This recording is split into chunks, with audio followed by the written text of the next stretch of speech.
Salut à tous! Dans cette vidéo, je vais vous montrer comment remplacer les joints d'huile de Vilebrequin. On va voir ensemble les étapes clés, de la préparation du véhicule jusqu'au remontage final.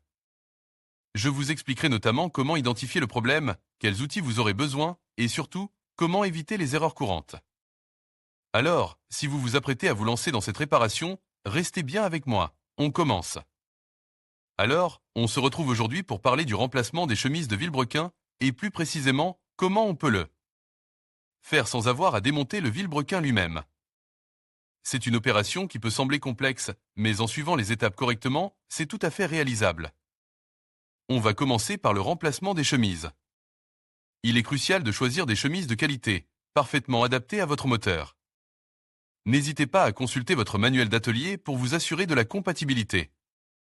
Avant de commencer, assurez-vous d'avoir tous les outils nécessaires, un jeu de douille, des clés, un extracteur de chemise-scie. Besoin, et bien sûr, de la graisse pour faciliter le montage. Le démontage des vieilles chemises se fait généralement en tapant délicatement dessus avec un chasse-goupille, en prenant soin de ne pas abîmer le carter moteur. L'installation des nouvelles chemises se fait de manière inverse, en les enfonçant progressivement et uniformément. Il est important de bien les aligner pour éviter tout problème de fonctionnement ultérieur. Passons maintenant au remplacement du vilebrequin sur un moteur vire. Ce type de moteur a ses spécificités, et il est important de bien connaître sa mécanique avant de commencer.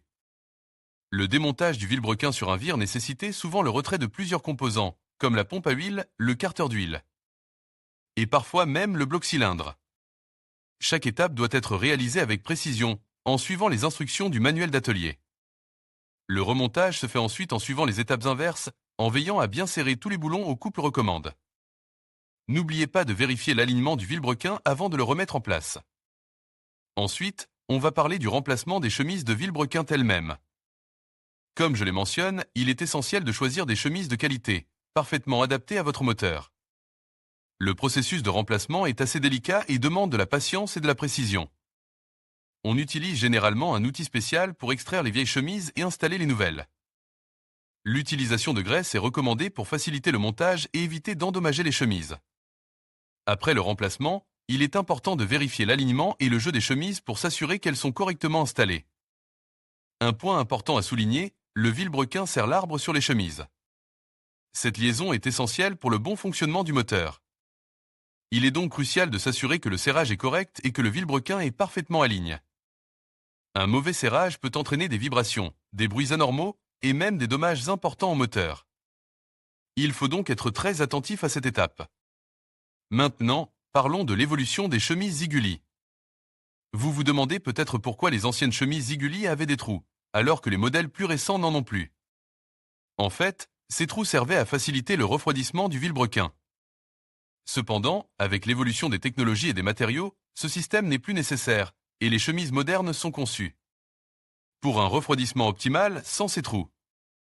Enfin, terminons par une petite explication sur les segments de piston et leurs fonctions. Les segments de piston sont des pièces essentielles du moteur, situées dans les gorges des pistons. Ils ont pour rôle principal d'assurer l'étanchéité entre la chambre de combustion et le carter moteur, empêchant ainsi la fuite des gaz de combustion. Ils contribuent également à l'évacuation de l'huile vers le carter. Des segments us ou endommages peuvent entraîner une baisse de la compression, une consommation d'huile excessive et une perte de puissance. Il est donc important de les vérifier régulièrement et de les remplacer si nécessaire.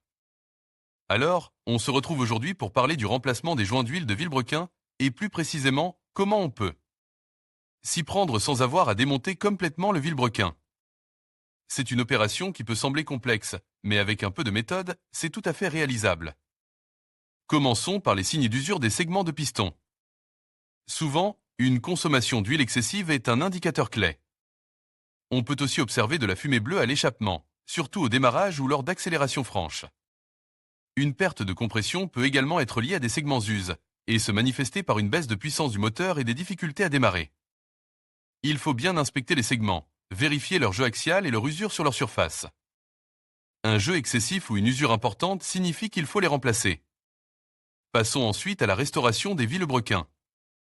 Un vilebrequin en dommage peut être la cause de nombreuses fuites d'huile. Avant de penser au remplacement, il faut bien l'examiner. On vérifie la présence de rayures, de piqûres ou de toute autre déformation. Si des défauts sont présents, il faut les traiter. Cela peut impliquer un polissage minutieux, voire un réalçage si les dommages sont importants. N'oubliez pas que le réalçage doit être effectué par un professionnel, avec des outils précis pour garantir la concentricité et la bonne dimension du vilebrequin. Un vilebrequin mâle restaure peut causer des problèmes bien plus graves par la suite. Maintenant, parlons des fuites d'huile. Avant de démonter quoi que ce soit, il faut identifier précisément l'origine de la fuite. C'est une étape cruciale. Nettoyez soigneusement le moteur pour éliminer toute trace d'huile ancienne. Ensuite, faites tourner le moteur quelques minutes et observez attentivement d'où provient la fuite. Une fuite au niveau du joint d'huile avant du vilebrequin est fréquentée. On peut aussi avoir des fuites au niveau des joints de palier ou des joints d'arbre à cames. L'identification précise de la source de la fuite vous permettra de cibler votre intervention et d'éviter des démontages inutiles. La question de l'alésage du vilebrequin est importante. Il ne faut pas prendre cette décision à la légère. L'alésage du vilebrequin est une opération qui nécessitait une grande précision. Si le vilebrequin est use, l'alésage peut être nécessaire pour restaurer ses dimensions nominales. Cependant, il faut vérifier si l'alésage est possible sans compromettre la résistance du vilebrequin. Un alésage mal effectué peut rendre le vilebrequin inutilisable. Il est préférable de consulter un professionnel pour évaluer la nécessité et la faisabilité de cette opération. Il est essentiel d'identifier les défauts du vilebrequin. Comme mentionné précédemment, des rayures, des piqûres ou des déformations peuvent indiquer des problèmes. Un vilebrequin en dommage peut entraîner des vibrations, des bruits anormaux et une usure prématurée des autres composants du moteur. Une inspection visuelle minutieuse est indispensable, et si vous avez le moindre doute, il est préférable de faire contrôler le vilebrequin par un spécialiste. Enfin, les caractéristiques du remplacement varient selon les moteurs. Chaque moteur a sa propre configuration, et les étapes de démontage et de remontage peuvent différer. Il est donc important de consulter la documentation technique spécifique à votre moteur. Des tutoriels vidéo, comme celui que vous regardez actuellement, peuvent vous aider, mais il est toujours conseil de se référer au manuel d'atelier de votre véhicule. Par exemple, le remplacement du joint d'huile avant du vilebrequin sur un VAZ 20114 est différent de celui sur un autre type de moteur. Il faut donc bien se renseigner avant de commencer. On verra d'ailleurs un exemple concret de fuite d'huile sous le joint d'huile avant du vilebrequin VAZ 20114 et comment changer ce joint dans la vidéo qui suit.